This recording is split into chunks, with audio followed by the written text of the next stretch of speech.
Hey everyone, it's Joshua with Sasek Lim. Today I'd like to talk about vermicomposting. And in Korea, if you want to throw away food, you have to buy something called food waste bags. And it's just plastic bags you put your food in, and then the trash collectors haul it off whenever you dump it.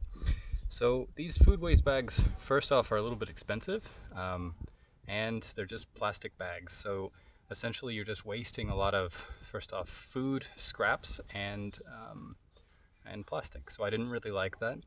They do have these buckets that are a lot more expensive, but I don't really understand how they work yet. So for the food waste, we don't really produce a lot of food waste. So in the kitchen we try to reduce food waste as much as possible, but you still have some every now and then, like food scraps and just food that goes bad and things like that. So instead of paying for the food waste bags or the bucket, I wanted to try composting. And the past owners of the house already set up a compost bin, but they didn't really maintain it. And the way they didn't maintain it is because they didn't have enough brown material, like dried leaves, paper, things like that. The people that came over were really worried about composting, and they said it all smells. So smelling bad is a big problem, and you don't really want that. The other problem for us is that the only place to do composting is in kind of the front garden, where everyone has to walk by. So instead of just doing normal composting, I decided to do vermicomposting, and I tested it out in a bucket, and I'll show you the bucket real quick. I tested it out in a bucket, and before, the bucket wasn't in the ground. So I put the bucket actually behind the house, just on concrete, and I just put basically a layer of cardboard, corrugated cardboard, got that a little bit damp, and then put a layer of dirt and then our food scraps. So any vegetable, or mostly vegetable, we just don't throw in any meat or any grease. So anything that's a meat product or a grease product, we don't throw in. Everything else we throw in: eggs, eggshells, lettuce, vegetables, all sorts of stuff. So we've been putting everything in there, and for the first 3 weeks it was amazing. Everything was getting eaten down. There was no smell. Everything was really great. And then Korea got really, really hot. The bucket wasn't in the sun, it was actually in the shade, but it got really hot and really humid. You can probably see me sweating right now because it's really hot and really humid here. So really hot, really humid, and the food that we would put into the bucket also had a lot of water, and I was putting in cardboard and things to try to kind of absorb some of the water, but basically everything got really, really wet. And it stayed wet because it's so humid. After that happened, the worms either started dying or leaving, because I do have holes in the sides and the worms can get out if they want to. Then what followed was a lot of rain over a long period of time. So the result is that basically all the worms left. I only found one worm inside, and the bucket started to smell. Before, there was absolutely no smell that you could detect at all.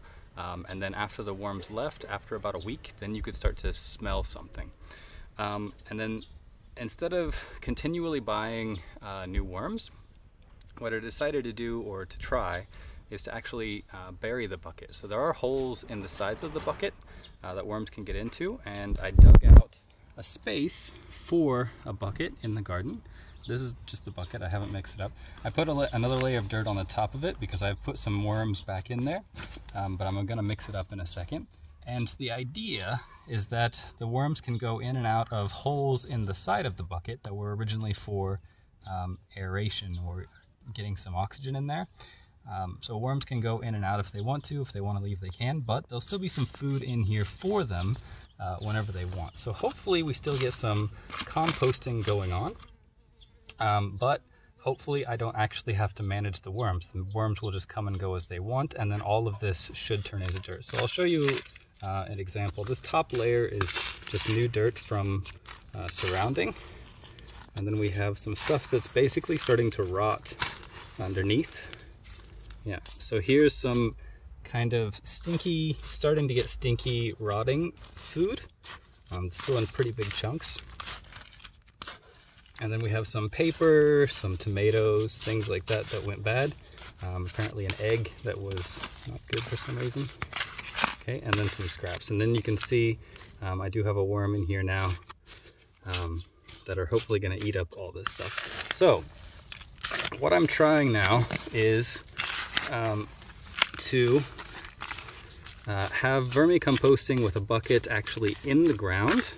And then that way I don't need to keep adding and removing worms. They can just come and go as they please, but I'll still get some hopefully nice compost for the garden just directly out of this bucket. So that's it. One thing I'll say, if like we do have dogs, you've probably seen some pictures of the dogs if you're on this channel. I don't put dog poo inside this bucket because I want to use it for if we plant some berries or something like that. I want to use this compost for fruits and vegetables.